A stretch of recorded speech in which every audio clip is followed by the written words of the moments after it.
Hi, this is Roger, thanks for dropping by. As I said yesterday, this is my Sunday chat, my Sunday orchid chat, sort of as normal, but it's going to be adjusted, and a section of it will be to go to the Orchid Society, to be sent round via an email with a link to watch the video on my YouTube channel. So they don't need to worry about logging in and all stuff like that. It should work. That's my theory anyway.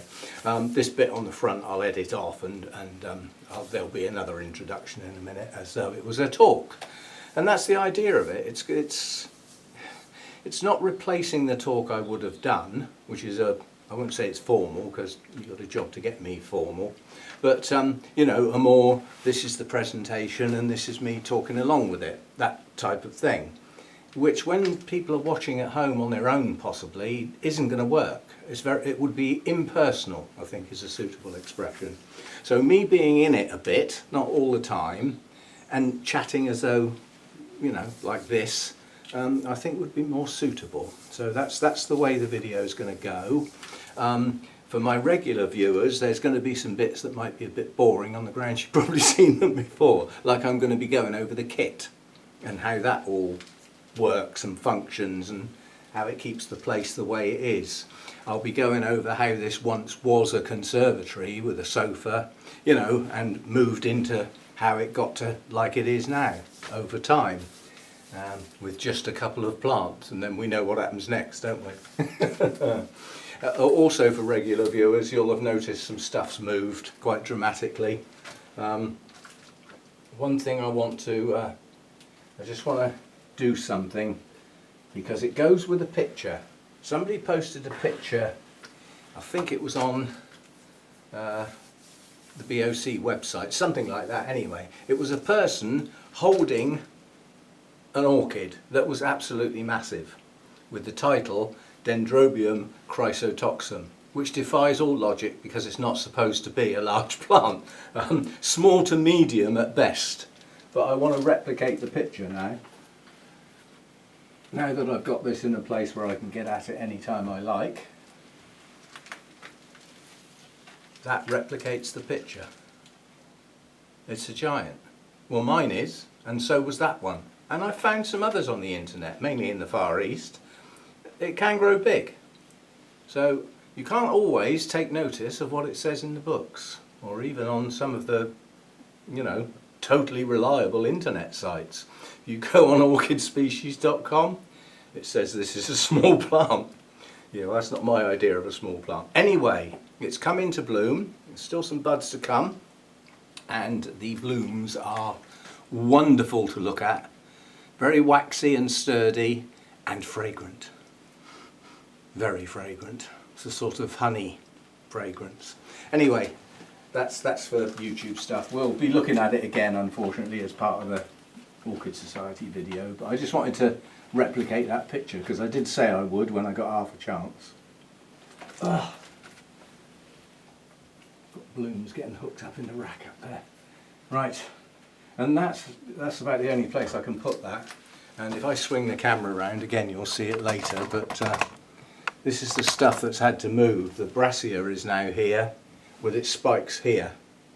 There is no other shelf it can go on really. Where the chrysotoxum is, it won't go on there, it touches the roof. So this is the only place it can go, which is a bit of a nuisance because that's where I put my pots when I'm watering them. Let them drain off for a bit while I get the rest done. Anyway, that's what's going to have to be. And thanks for the brilliant suggestion, whoever it was, because I said I can't really put it up there. I haven't got a drip tray. And they said, why don't you use a dinner plate? So dinner plate, you'll see that in a minute. And this opened over the last day, just a quickie, again for regular viewers. Coleogyne nitida, or nitida, however you want to say it. Oh, and very fragrant. There's a lot of competition on the fragrance in here with the Nosma Modesta on the go and now Chrysotoxum, and this has just come out. There's quite a bit of fragrance in here at the moment, and my apple blossom, which, because it's not just here under my nose, I tend to forget that. That's not in a position where the fragrance is going to have any effect at the moment, so that's going to have to move. But a lot of plants have been moved, which you'll see when when I have a look round in a minute. And all the kit's off at the moment. It's getting pretty hot in here, so I need to get the kit back on. And I want the kit on to film as part of the video. I don't want to look at kit that's off. It's not as functional. Anyway, that's the intro. I'll cut this off now, and then there'll be a new intro, and the rest of the video will be what's going to the Orchid Society. And I hope you enjoy it.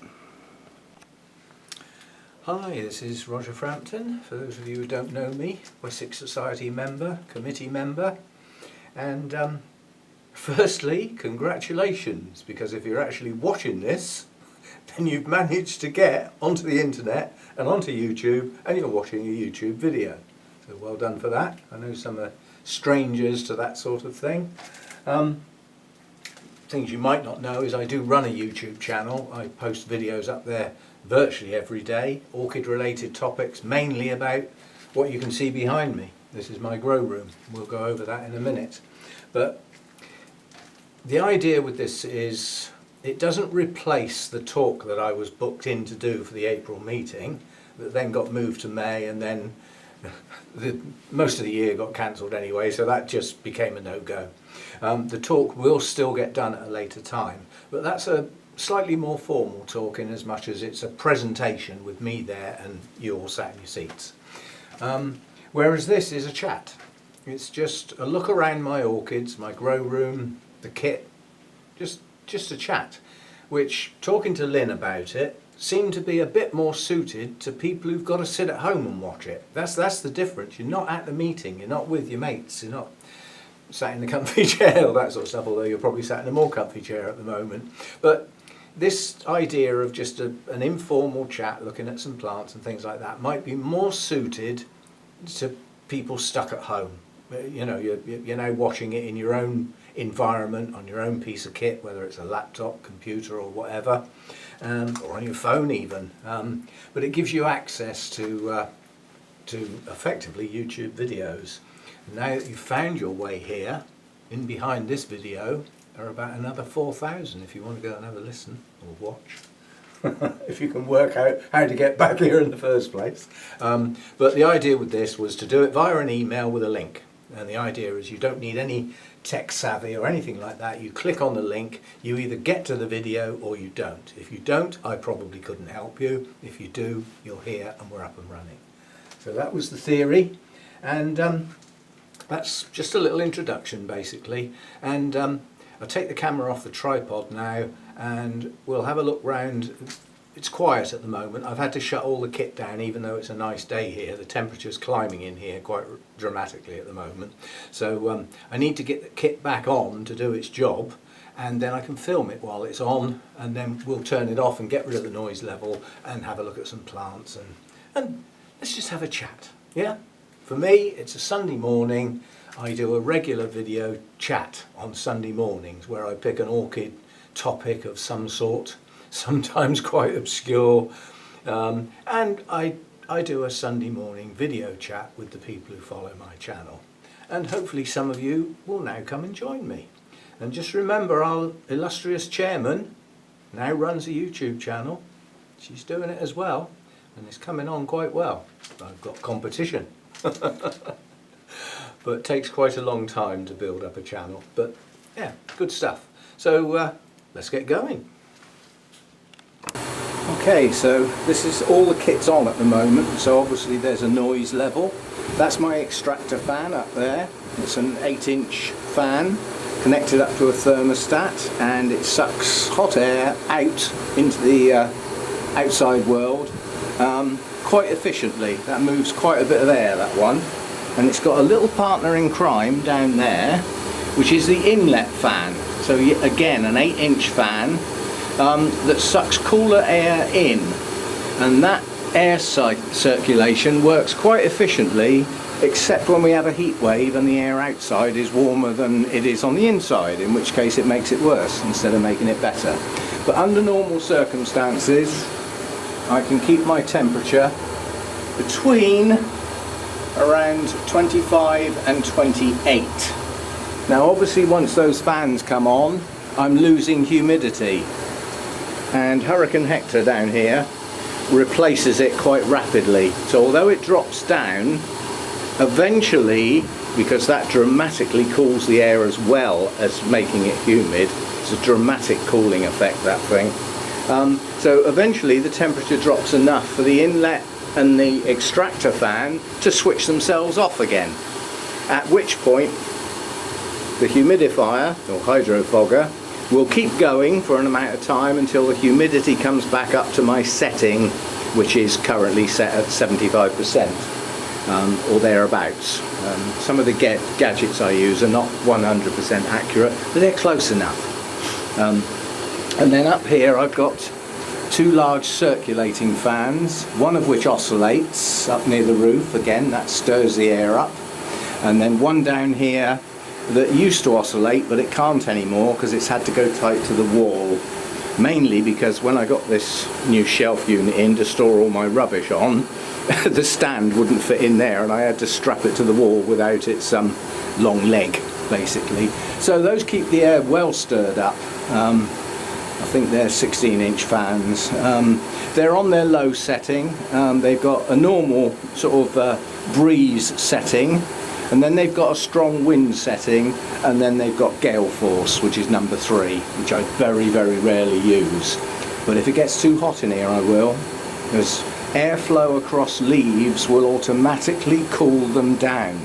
Yeah, even if excuse me, it's the same temperature, it still has a cooling effect. And then up there are a couple of little, I think they're 5-inch computer fans they are, so they're 12 volts, and they run off of that phone charger up there.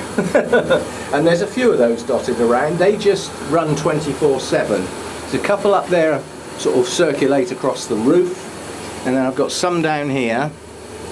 And these work in reverse, so they're not actually blowing air out, they're sucking air in. Because they were too powerful, they were drying the plant's leaves off.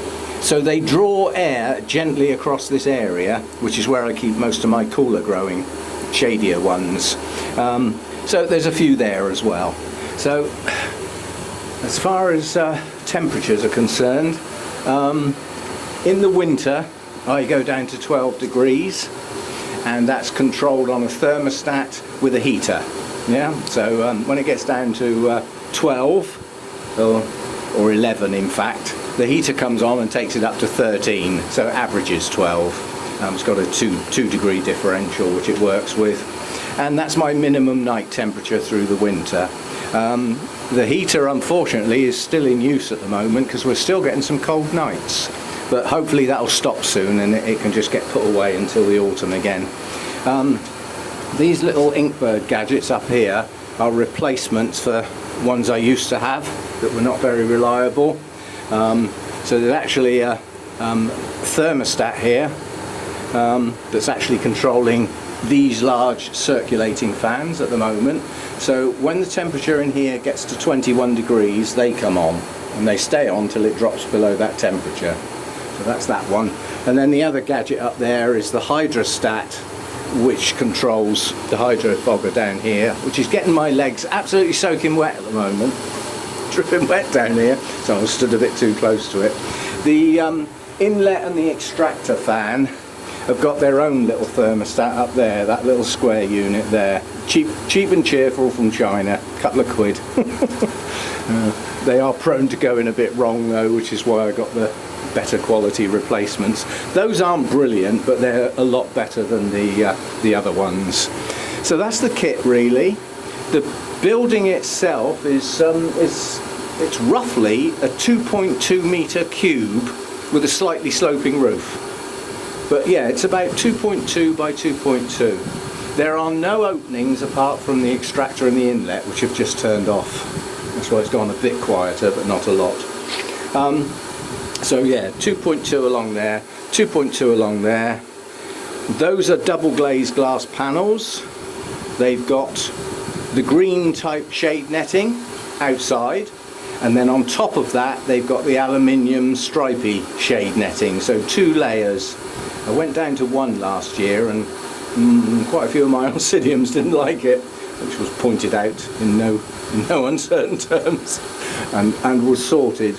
Now up here this section here used to be an opening window that I sacrificed because it didn't work. It was rotten. So if you opened it, it fell apart and you had to sort of glue it back together again.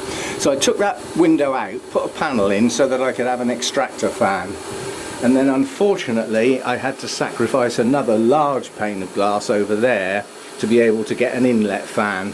But it also gave me some places to put some fixings. So that's why that's wooden and not glass. And the reason this black cloth is here is not to keep the light out. It's because I do a lot of filming in this area and I've got another black cloth sits on there. So I can set up like a little show area for some of my filming that I do. So that's that. On the roof there's some bubble wrap. Once upon a time I bubble wrapped the whole of the inside for winter.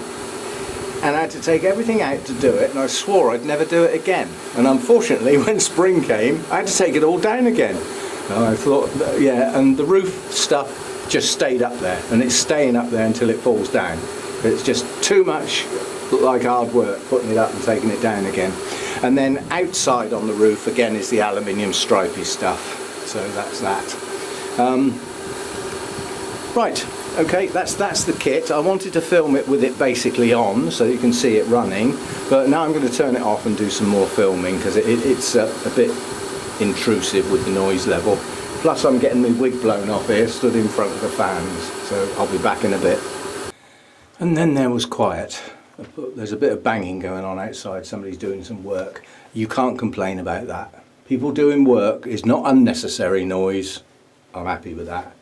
The dog starts barking, that is unnecessary noise. In which case I'll stop and pick it up again when the stupid little critter goes indoors. Right, so what we've got here is effectively a southwest facing edge. Yeah? So that's southwest, therefore obviously this is southeast, being that the sun is up there at the moment. Yeah? So the sun comes over here, across there, round, and eventually sets in behind this section here, or it does in the summertime. In the winter it sets there. Yeah, so that's where my light comes from. Obviously this time of year the sun is pushing a lot more light in from the roof than it does in the winter. In the winter the light mainly comes in through the sides, so plants do get adjusted accordingly. Yeah, because I've got some that need high light in the winter, specifically to bloom. So they have to be positioned in a place where they get their maximum light during the winter time. So, and in amongst the shelves and the racks here, I've got microclimates that I make full use of. So top shelves are obviously highlight areas. So, and also I've got the light coming in from above this time of year. And then as it comes round here, all of the rest of the afternoon it's going to be coming in through here, partly above and partly through the sides as it gets lower in the sky. So these shelves along this end are my highest light shelf areas. Yeah, so Cattleyas in the main. Lower down there's an element of shading, so lower light level provided by the plants above. Yeah. So when the light is at its strongest through the summertime, it's coming in mainly from above. So those on the top shelves shade those below. So the more shade a plant needs, the lower down it goes. So as far as light's concerned, I've got microclimates, micro areas where the light is different. And my shadiest area is here. Heavily shaded by racks, plants, larger plants up here. So in here is my shadiest area, and it has a constant airflow from those little fans to help keep it a bit cooler. And in there there's assorted things. Some are looking a bit sorry for themselves because, oops, that's the fans come back on again. Let me just turn those off.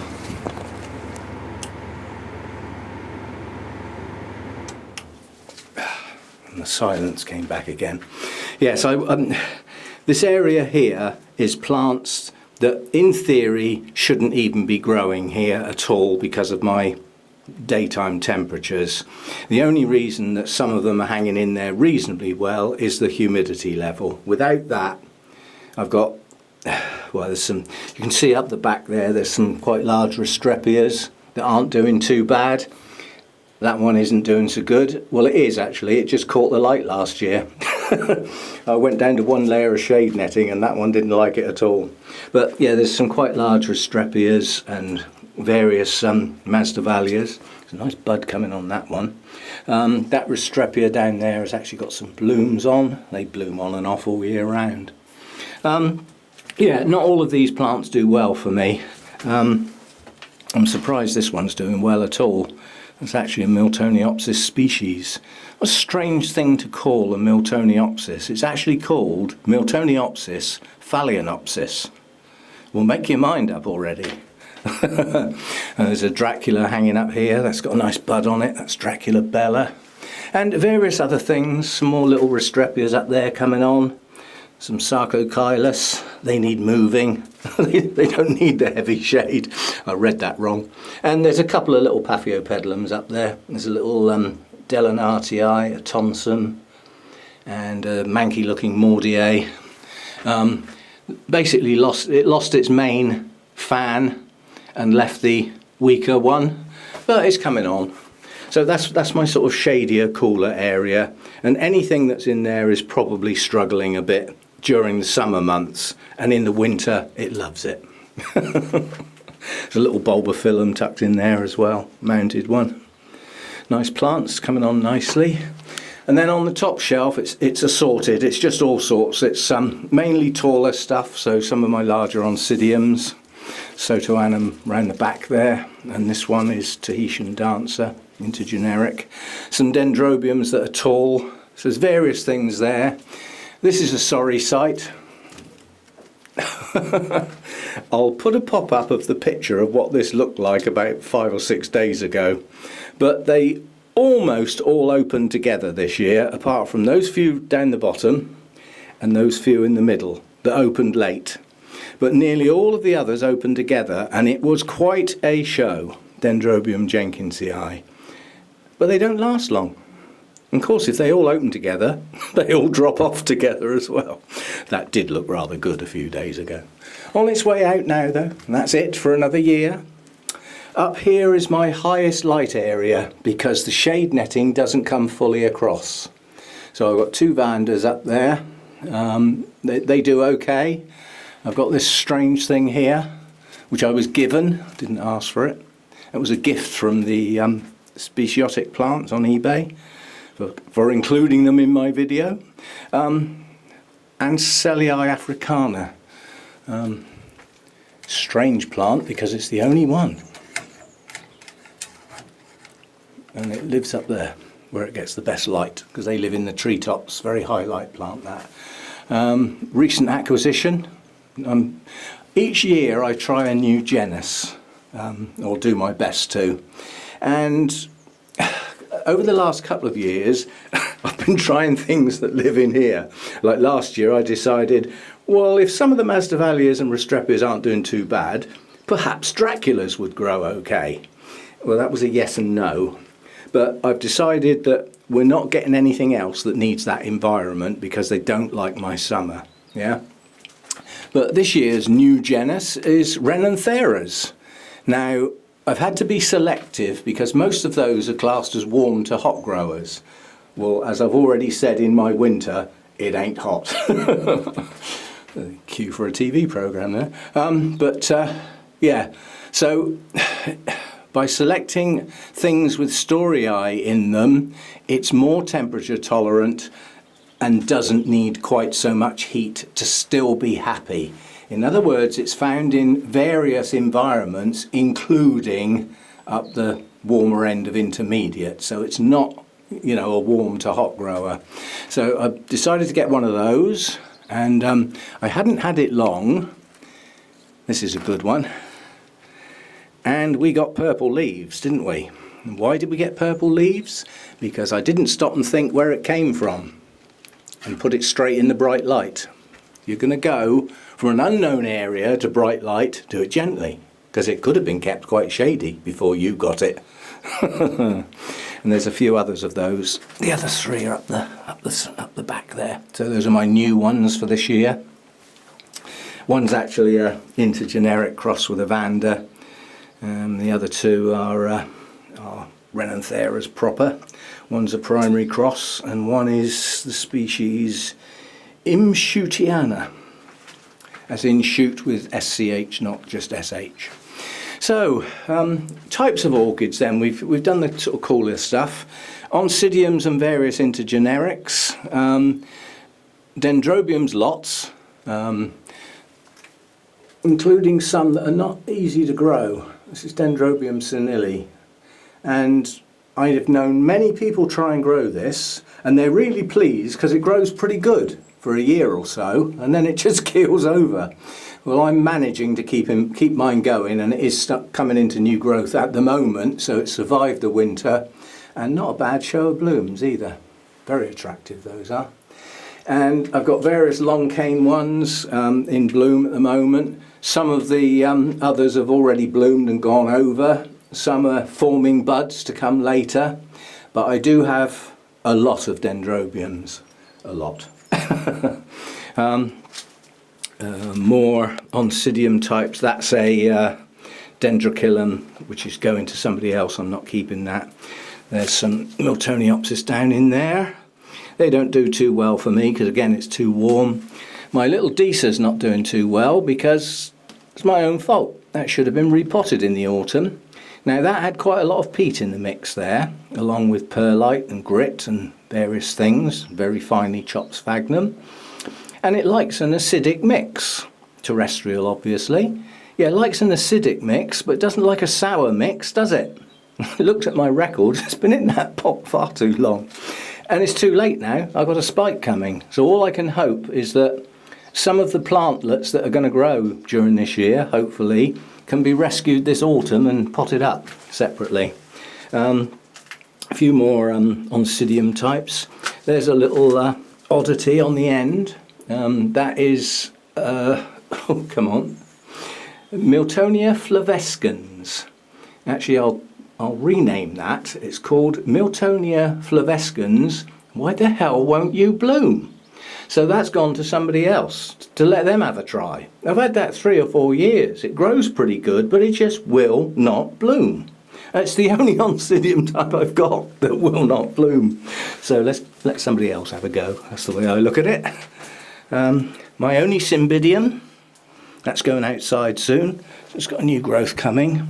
It's not a strong plant, although it grows quite well, but it only ever produces one new growth, and for the last 2 winters it's only produced 1 spike as well.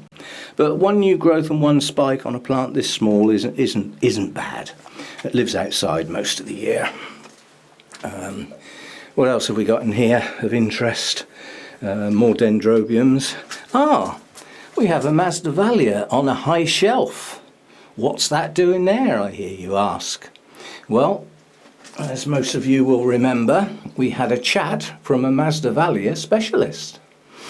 And he said that on his travels, he found Masdevallia ignea, at a very high elevation, growing in the middle of a field with no cover whatsoever in full bloom.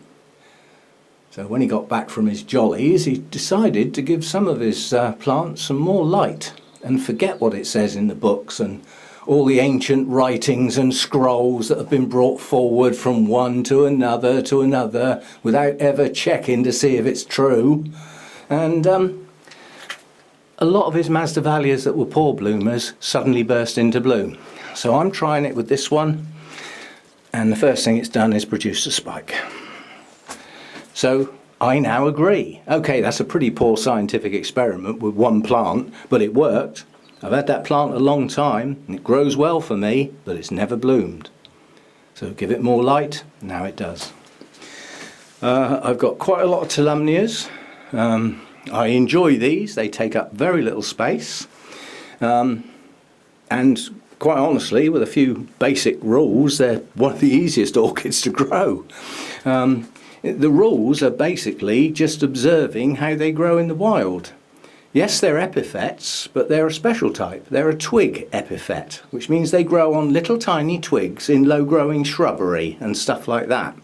So you very rarely find them on a large branch or on a trunk. And where they grow, their roots are not growing in anything, they're just clinging onto the twigs. And therein lies the secret. You bury the roots on Tulumnias in things and keep them wet, and the roots will rot. They need basically a daily wet-dry cycle, ideally, which makes them hard work on a mount, but I think they're worth it. Got quite a few in bloom at the moment, including this. This is a first-time bloomer. Well pleased with that. It opens red and then fades to a deep pink, and I think eventually it's going to fade even more to a paler pink. But each of its phases of colour is still good. And then this pink one over here, that's very attractive. That fades as well as it ages. It's another little darker one up here. And although these two look identical, they're not. This is golden sunray sunshine, golden sunshine sunray, one or the other. And this one is Tulumnia peach. They look very similar, but they're not. This one tends to have the peachy colours in a veined form and is slightly larger, but is basically the same type of colours. And then this one has its peachy colours in a more uniform pattern. But I like my Tulumnias. The rest of them live up here when they're not in bloom, where they get good light. Bordering on going purple. Purple spots means virtually perfect light. If they start to turn deep purple, you're overcooking them. You might want to bring them down a bit. But my only species up here, Europhila, is branching at the moment because some clumsy clod actually broke the end of the spike off. Oh, the spikes do get ridiculously long on that species. Yeah, there's some Cattleyas. Cattleyas have been doing quite well recently. Some have gone over recently, but my apple blossom is looking good. The lovely red one there is just starting to drop its blooms now, which is a shame. And then a couple of named in one case and unnamed in another. So there's some Cattleyas. What else have I got? I've got a little Psychopsis living up in there, only the one. It's a relatively new plant and a relatively young plant, so it's never bloomed. More Miltonias over here. I've got a couple of mounted Phalaenopsis that live in here. They don't like my winter, it's too cold. But they just hide away there. I don't worry about them too much, quite honestly. My only Zygopetalum that borderline died and then decided to throw out a little weak growth, which is this one. And now it's just starting another new one, and it's grown some roots, so it might survive. I think I've killed 4 of them so far, so I'm not getting any more, but if that one makes it, great. That's my Bulbophyllum Elizabethan Buckleberry. That's chucking new growths out left, right and centre, all over the place. Seems to quite like living in that bowl. It's quite easy to keep moist in there, which is good. I grow live sphagnum moss as well, which I do use sometimes.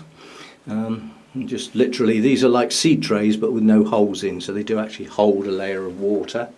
And I've also got some other types of moss over here. Well, that tray looks a bit bedraggled at the moment because I've just used some of the moss, so it's got to grow back again, or I'll have to go and find some more. So that's a look round the types of plants. Heavy on the dendrobiums. This was a new plant last year and I did not expect that to bloom. If you take the 4 largest canes on the right hand side, that's what I grew last year. So if you can, in your imagination, remove those from the plant and see what's left, that's what I bought. And I didn't think it was big enough to bloom. Well, you can be wrong sometimes. And when you're wrong that way round, I don't mind that. So that's going to be quite a show in a minute. That's Dendrobium lindleyi. And we'll clear that up straight away. It's not Dendrobium aggregatum, but if you want to call that, the RHS have said it's allowable as a synonym. That plant was discovered by Lindley, and it was called Dendrobium lindleyi. So who decided it ought to be called aggregatum, I don't know. But it's been like that for a very, very, very long time. And Dendrobium jenkinsii was even accused of being a variety of aggregatum at one point, but the RHS have laid it down now. That is a separate species, given that it's less than half the size, has totally different blooms, totally different spikes. It's different, lies flat as opposed to sticking up in the air. And the Lindleyi, that's its accepted name with a synonym of aggregatum. So you're still allowed to use it if you want to stay in the Dark Ages. So that's that. This monster over here that's starting to make my eyes water a little bit with the fragrance is an unusual plant. I got this off of our Lynn. She took great delight in bringing it all the way from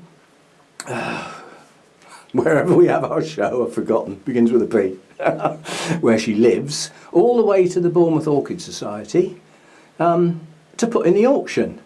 And at the time it was in bloom, and she had a reserve on it, and nobody even bid on it. They are a tight lot. But nonetheless, I think a lot of it is that many people, certainly at Bournemouth it seems to be more noticeable, have specialised a bit. Well, if they haven't specialised in the plant that's on offer, it doesn't matter how good it is, they probably don't want it, despite this being an excellent bargain. Anyway, it's come on well for me, and it's in all its glory at the moment, and it's an unusual plant because all you judges that are watching, hang on, let me get back so you can get an idea of scale, yeah? That is, without a shadow of doubt, Dendrobium chrysotoxum. Look it up. Small to medium. Wherever you read, which just goes to show, what you read is not always the real world. It can grow into a monster. It's not a named variety or anything like that. That's just the standard species. And I had to look up on the internet to verify because many people on my YouTube channel said that can't be chrysotoxum, it's twice the size it should be. It's got to be something else. Well, I did a verification on bloom, size, shape, colour, patterning, everything. That matches perfectly. Number of leaves on the canes, where the actual blooms come from, time of year it blooms, it matches perfectly in every detail except for the fact it's nearly twice as big as it should be. I'm sticking with that name until proven otherwise. But it is one of my monsters. And talking of monsters, some of the plants up there are brassicas. There's quite a mixture, that shelf. There's some cattleyas up there, a couple of brassica types, there's even a couple of dendrobiums tucked up there. So that shelf is variable. And that shelf has literally only been set up today because this used to live there and it was getting towards the roof. This has currently got 5 spikes that they're already 2/3 of a metre long, apart from this little one here. It'll catch up. Now this is typical eyes bigger than the stomach. I went to Burnham's 70th anniversary do, their private function that they held for invited guests only. Oh, didn't you get invited? Oh, shame. Anyway, I did. And when you're in the Burnham sales area, there's a scale related issue that you can be fooled by. And there was a row of these. It's actually Brassica verrucosum, sea breeze. I think it might even be one of Burnham's own named varieties. And they all look marvellous. And I thought, I'm having one of them. And, you know, they were on the floor. So you're looking down at them as well. And I sort of got it in the car. And then I got it home and walked in here with it. And I thought, the hell am I going to put that? It's far too big. So, eyes bigger than the stomach. I chose this one out of the others because I think it had 4 spikes at the time, but it had 5 new growths. It had the most number of new growths. So irrespective of the blooms, which probably weren't going to last that long anyway, forget that. Look at the plant. And the plant said, I've got 5 new growths. None of the others have, so why don't you pick me? So I did. And this one's actually started its next set of new growths already. They're just starting down the bottom here. And I think I'm going to have 6 this time round, which would be good. But it is a bit of a monster. As soon as the spikes come, you know, they need staking. I would love to let those spikes arch over with the big brassica spider blooms all along the length of an arching cane. But there's 5 of them and they're going to head off in different directions. It's going to take up half my grow room, even though it would look quite stunning. So something I very, very rarely do, I've had to stake the spikes. I just don't like staked spikes. I like spikes to do their own thing and arch over naturally. But anyway, it had to be done, basically. I think now, if I took the stakes off, they'd be self-supporting. I mean, I don't think that clip is actually holding that thing up. But I'll leave them there as they're there for now. They spoil the look, in my opinion, the canes, but what else can I do? I needed the plant vertical, not horizontal. It'd just take up too much space. Right, so that's some of the plants and where I grow them. I've got a lot of twinkles, or that style of oncidium. I like them. They're small, they're compact, and they chuck out frequently 2 new growths per old pseudobulb. So where you had 1, you get 2. So they expand in size quite rapidly. And certainly on most of my twinkles, each bulb is highly likely to have 2 spikes, minimum of 1. So on that plant, for example, let's just whiz round quickly. 1, 2, 3, 4, 5, 6, 7, 8, 9, 10, 11, 12, 13. There's over a dozen new growths on there, times 2 spikes, earns its keep. Well worth its keep. That's Tiny Twinkle, that one. That's its name, not its size, but it is like a miniature version. There's a lot of different twinkles, which is strange because they all have the backup of Sotoanum, which is a giant. And yet nearly all the twinkles have a smallish size to them. Right, so I hope you've enjoyed this little tour. It's not really a talk. It wasn't meant to be. It was meant to be something that people stuck at home can sit down and enjoy from somebody they know. You know, because a lot of the speakers that come in are total strangers. But there again, they speak on a topic. I didn't want to pick a topic.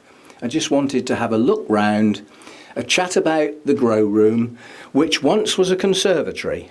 Once upon a time there was a sofa here, a big comfy armchair over here, coffee table, carpet on the floor.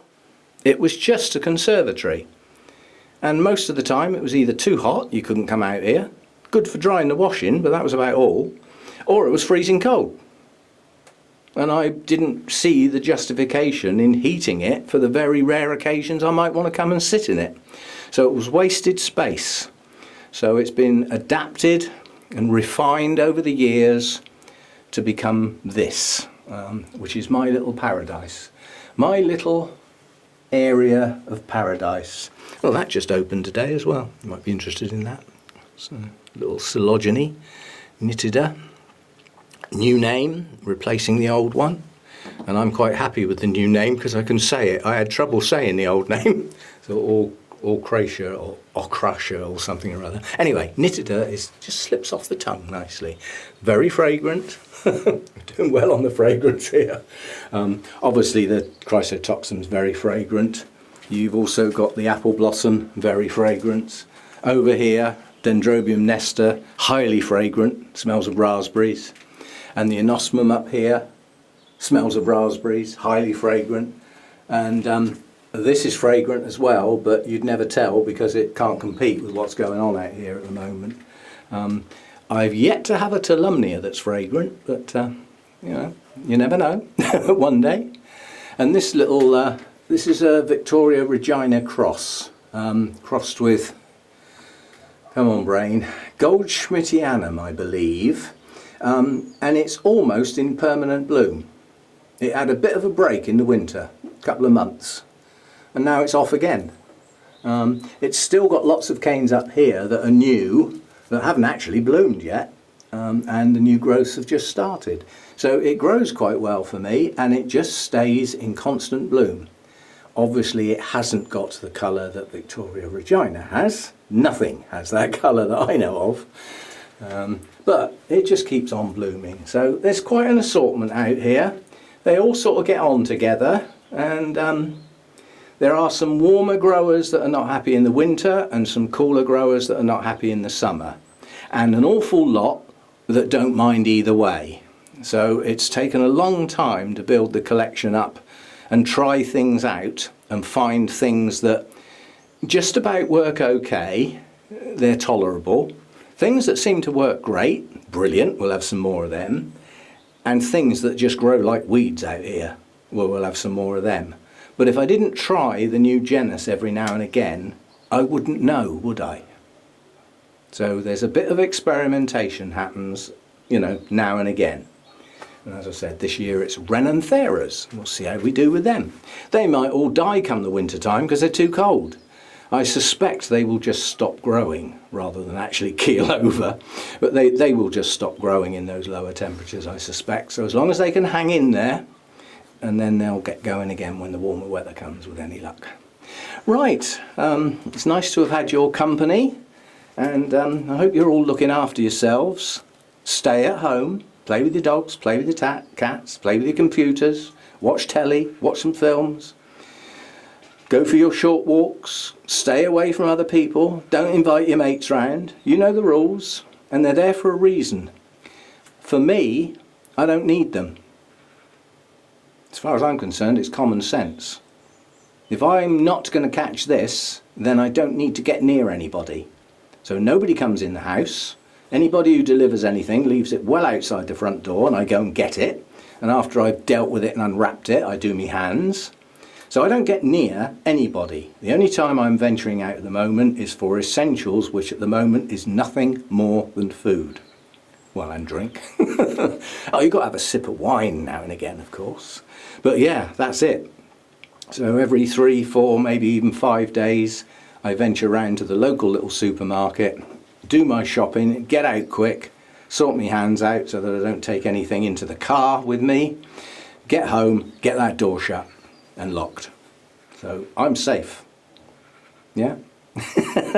And I can't affect anybody else because I'm in here, busy with my orchids. So that's why those rules are there. And quite honestly, I'd rather they didn't start slacking them off. I think we'll get another surge, but that's an opinion. I'm not a medical person, but I'm staying out of the way of people long term. This isn't a short term thing for me. I'm getting on a bit, you know, so I'm looking after myself. And I'll see you at the next meeting as and when that may be. Who knows?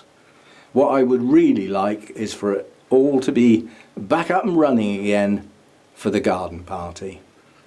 Now, I miss the meetings, I miss chatting with people, I miss looking at the plants, but do you know what I miss more than everything? Anything? Homemade cake.